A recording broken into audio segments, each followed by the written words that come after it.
Welcome to another episode of What Works for Me, a podcast highlighting best practices in Christian schools. This podcast is produced in partnership with Lutheran Education Association. To discover how LEA supports Christian teachers in schools, visit www.lea.org. Welcome to another episode of What Works for Me. My name is Rob Lunak. I'm the superintendent of Lutheran Neighborhood Schools in Milwaukee, Wisconsin, and I'm going to be your host for today. Our guest today is Jesus Peña. He's the 8th grade homeroom teacher and middle school math teacher at St. Paul's Lutheran School in McAllen, Texas. And today we're actually going to be talking about a nonprofit organization that he has started. So Jesse, why don't you say hello to everybody? Give us a little intro. So my name is Jesus Peña. Some people call me Jesse, and I've been working at St. Paul Lutheran School for about 18 years now, and have a master's degree in educational administration, and I have a bachelor's degree in mathematics with a minor in business administration. I also have a communication skills certificate, which my wife makes fun of me for, but it's very effective, I promise. Most importantly, we belong to BT Church. That's where we got married, and that happened about 15 years ago. Okay, more like 16 years ago. Something that we talk about. Details are important. And then husband to my wife, who's also working in education for about 20 years in the elementary level, and father to two wonderful daughters, ages 12 and 14, so high school and middle school. And just thankful to be a part of St. Paul Lutheran School, doing it long enough to where I am so blessed to see all my students' success stories to the point where they have careers, families of their own, and that they still want to keep, in some cases, a relationship with me. And actually, I have an invitation coming up later this week because my birthday recently passed a few days ago. So just excited to see all their success and all the things that they're doing in our community. Now, I was fortunate enough to work with Jesse for a year. It's my first year in teaching. And he was two doors down from me, and he's just a great mentor. We keep in touch, obviously, still to this day. And I've learned so much from you in that little bit of time where we were actually physically in the same building, and since then, keeping in touch. And the thing I want to talk about today, you do a lot at school. I know that. And now you have this thing you do outside of school in your free time that you've decided to start up, RGVDADS. Why don't you tell us a little bit about that? Absolutely. So RGVDADS is a nonprofit 501c3 organization. We started about 5 years ago. When I became a father about 14 years ago, there weren't a lot of resources. So for example, YouTube would have been in its infancy still. I remember having physical books that I could flip through, and I did. Obviously, that's not quite the same. When you begin your fatherhood journey, I think there's a natural tendency to, if you had a father in your life, to just repeat some of those things that he did. I did have my father in my life. I still do. And while he and I have a great relationship, there are things that I take from him that he did. And then obviously there's some things he did that I'm like, I don't want to do that. But the organization, I feel it got started because I would go, for example, to a park, and it would be early on a Saturday morning. And typically I was the only father there. And I just thought to myself, it would be neat to have other dads out here, because I know for a fact that there are a lot of men doing some of the same things that maybe you would see women do. You know, there's stereotypes out there. And so I just wanted to shine a light on that. And also I wanted to have a community, because I know that when I researched it, nothing existed for dads south of Austin, Texas. If you drive from the valley to Austin, Texas, that's a good 5-hour drive or so. That's how we measure things here in Texas, of course, right? But I just thought to myself, there's got to be something. And when there wasn't, I said, well, I'm going to start something, because I try to be ambitious that way. And I'm also a little bit impatient. Well, I know all about the impatient, but I think me and you share that trait. Now, this group that you've started, I actually stumbled across it. You started this after I had left the Valley. I was only there, unfortunately, for a year. I live where it snows now. It's not sunny all the time, not warm all the time. But you were posting on Facebook that you were doing kind of a dad's mental health group Thursday nights at Yes. 8 o'clock, where it's just kind of a Yes. Zoom meeting, and dads can show up and talk about fatherhood and maybe ask, things they're struggling with. I think you call it dadvice, if I get Dad it correct advice. there. The play on the word advice. Yeah, there we go. Dads giving advice to other dads.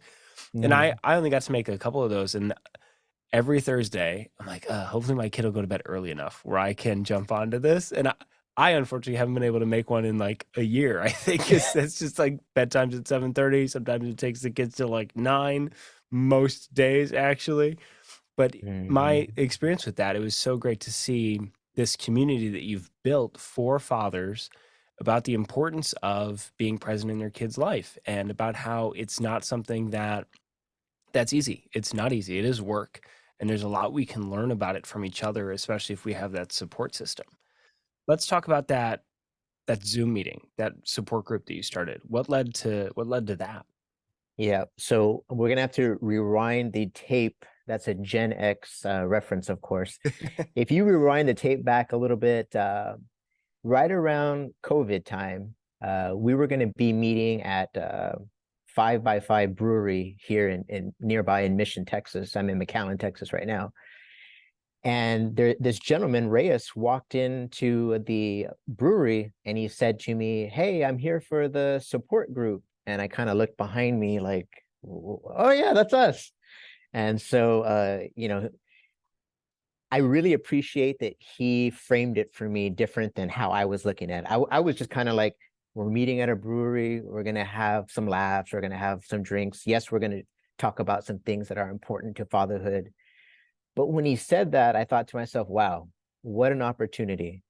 And so I began to collaborate here with UTRGV, University of Texas, Rio Grande Valley, and their psychology clinic, and one of their professors there. And it's a female. And she began to share with me some of the things regarding support groups and how effective they can be. And so we actually had a couple of meetings there at her facility. And she was just there to be kind of a sounding board. She even flat out said, "I don't want to lead this meeting. I think it's better if you do it." Again, groups for moms are around here and all across the United States, not so much for dad, especially regarding this topic of mental health. There's some stigmas attached to it, obviously. Men, sometimes the cultural thing is don't talk about your feelings. In this culture that I live in, a predominantly Hispanic culture, there's this idea of machismo. Again, suck it up if you're having trouble dealing with something, deal with it, right? So COVID did hit after we met at the psychology clinic a couple of times. And a word that's still very important to me, and if anybody watches the show Friends, pivot. And so while we're not moving furniture, we're moving something much more heavy, which is our responsibilities as fathers and as husbands if we're still married to our significant other. So yes, and I have to give a shout out to James Varlick here, who's an educator here in the Valley as well. So on Twitter, they were doing this some kind of edu talk or edu engagement, and they would do a couple of questions and they would timestamp them just to kind of guide things. And so I took that idea and I said, you know what? We'll have a topic. For example, this past week, our topic was teamwork because the Super Bowl is coming up. And whether you're married and parenting or whether you're divorced or separated and co-parenting, it is important to have teamwork while you're raising your children. And so we use that as our framework, but in that, when you're starting to answering the questions, you start having tie-ins to your previous experiences, possibly to even how you were raised. And so it's interesting to see the eyes of everybody as we discuss these questions and how they're digging and reaching back, and it becomes very personal. And so, yes, by the time we get to the last question, which is time for dad advice, people are sometimes digging into something in their past, or maybe something they're dealing with presently, which is a great opportunity. And we follow an etiquette. It's a great opportunity for us to say, this is what I do, not like, this is what you should do. And I have said it before, just because I started the group, I do not have all the answers. I know that I am stronger, though, because of fathers like you, and fathers that come to the meetings. Some even are so committed that they'll send me the answers to the questions when they can't make it. And they're like, can you please share this? It's so interesting to see the commitment level. People are apologizing because they're late or because they didn't make it. I'm like, guys, this is not a school setting. It's okay. Join as you can. But there are definitely some people that have become more like a core member. Obviously, we're a nonprofit 501c3, so we have a board of directors and whatnot. But it's great to see now that we've even secured a grant that we are able to offer some things that we couldn't offer in the past.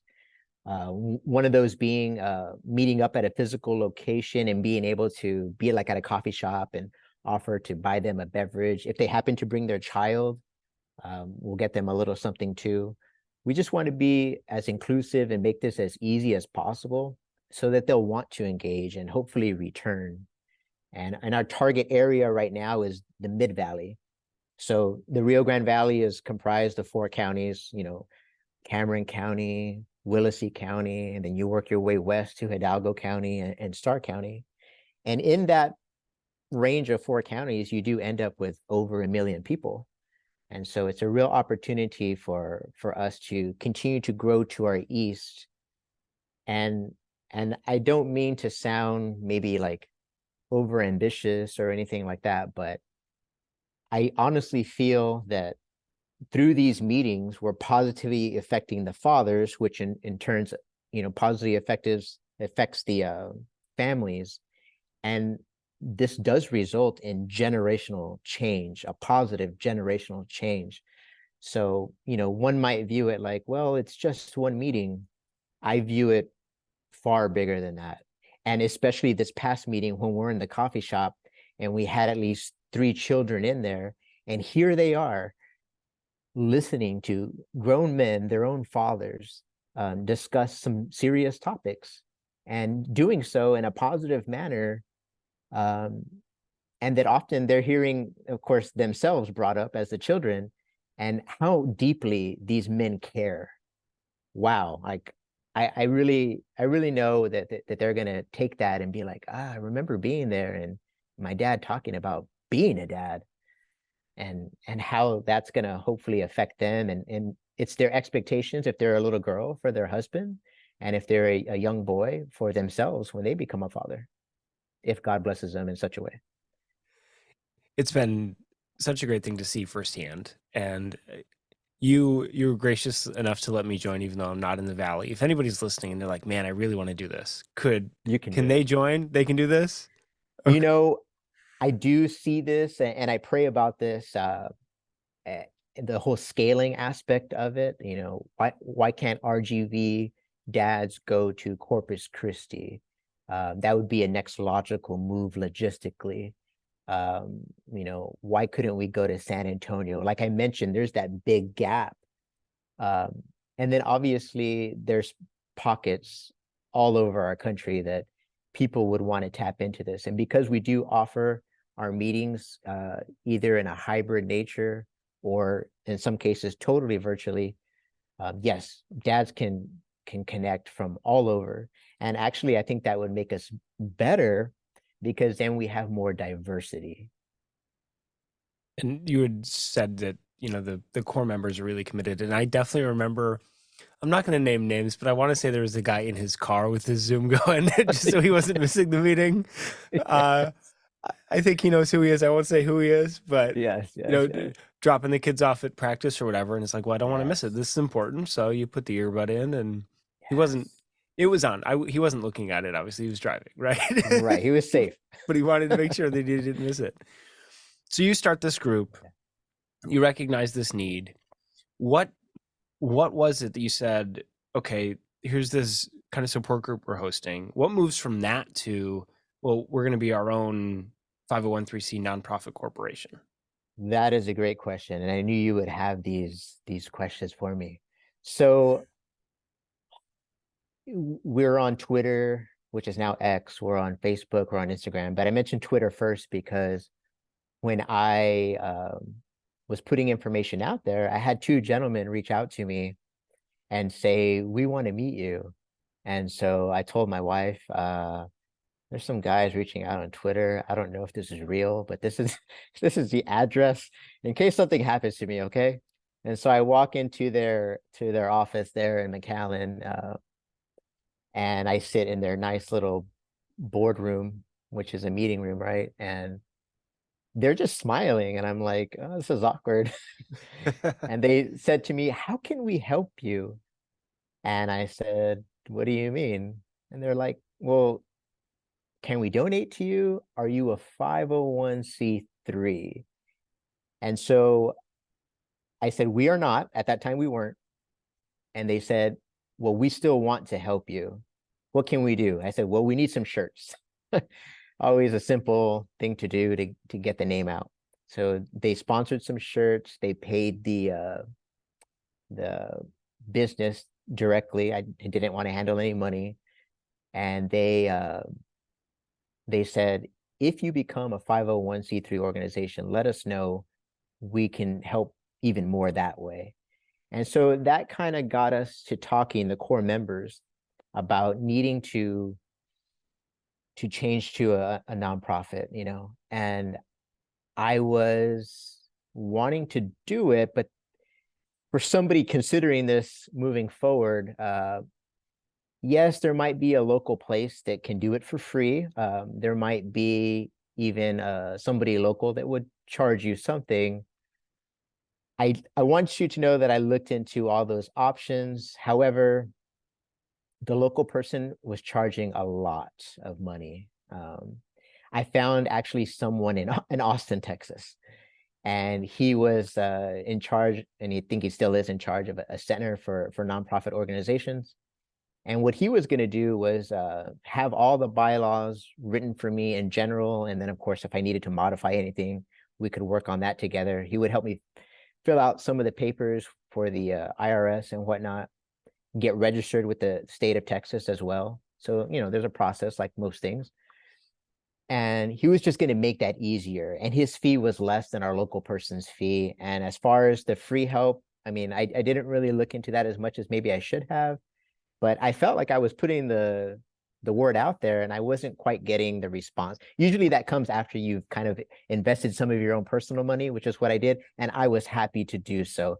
Because of what I've seen over the years, I would definitely do it again. And I am thankful for the gentleman there in Austin, Texas, that took us under his wing.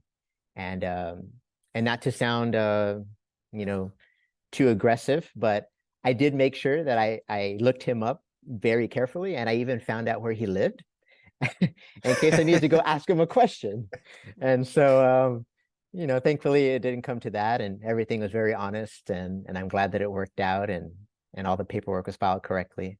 And I think I have maybe kept in touch with him here and there just to kind of let him know how we're doing, and again, just to be thankful for his expertise, because I didn't necessarily want to take all the time to do all of that on my own. And again, this is pre AI, pre artificial intelligence and things like that. Like maybe now I could type into Chat GPT, like, "Hey, give me some bylaws for an organization dealing with fatherhood." Probably spit it right out. Free. Yeah, it definitely could. We just did a Principal's Desk episode, my other podcast, all about AI that posted yesterday. It can definitely do that. Yes. I've been using it for some of our questions, actually, for the Zoom meetings. And it's been very effective. It saved me time. Well, there you go. There you go. Plug for Chat GPT. Chat GPT. Well, I want to thank you again for being on the podcast today. I'll include a link to your guys' website, some of your social media stuff, and then if you have the Zoom link for a Thursday meeting coming up, maybe we can put that in there so other people can look at that. And if there's somebody listening and they say, "Hey, you know what, I would love to start something like this where I am," would they be able to contact you and maybe get some advice from you on that? 100%. I think that this is something that any community can do, and also something important that communities need. Well, thank you. You got any last little nuggets of wisdom for everybody before we go? I just want to share that I think that what Mr. Lunak is doing is extremely difficult, I would imagine. For what I'm doing, there's no manual. Fatherhood, there's no manual. In some cases, I think that we're writing the manual ourselves, and we need to not be afraid. There's, I think, a lot of space for still having free time and doing things like watching Netflix or whatever. I play some disc golf here and there, not playing ultimate frisbee as much these days, but I would never want anybody to give up any of those things that they love to do. But there's definitely things like this, and I know that everybody has some kind of passion out there, and this one actually fits in very well with what I do with my family already. So we'll do events at basketball games, soccer games, with either the university or some of the semi-pro teams that we have here. So I'm not excluding my family when I do some of this work. I'm actually including them. Even if I'm asking my daughter to, like, hey, can you help me record this? She's a part of the creative process, for example. And then they get to attend the events as well. And you get to meet people in your community that you might not otherwise meet. So I would just say, if you're passionate, you can do it. There's a lot of resources out there. I actually reached out first to people in New York City and Staten Island as well. And even somewhat in the West Coast. It doesn't have to be somebody next to you. There are people that will, just like I am, willing to help and guide and give you that help or provide that spark. There's also people out there that you don't know on social media, for example, that you can take from them. And it doesn't have to be the same industry either. Like, yes, fatherhood is a very specific niche, but I find inspiration everywhere. And so I just appreciate what you're doing, Mr. Lunak, and planting schools. And again, there may not be a lot of examples for that, but I know that you're finding the inspiration, and you're doing the work, and sometimes you're just learning by doing, and there's nothing wrong with that. And when things don't go according to plan, that's something huge that I have taken away from fatherhood, is that not everything's going to go according to plan, and that's okay. Well, thank you again. Thank you for your kind words, and thank you for being willing to work with people if they have questions. And thank you again for the work you're doing down in the valley. Can I pray for you before we go? Yes, please. Awesome. Let's pray. Dear Lord, thank you for Jesse, for his family, and for the gifts that you've placed on his heart. Please continue to strengthen him as he does that work down in the valley with RGVDADS and his work at St. Paul's. Continue to allow that to grow and reach out to more people as he works to help fathers now and in the future. In your son's name we pray. Amen. Amen.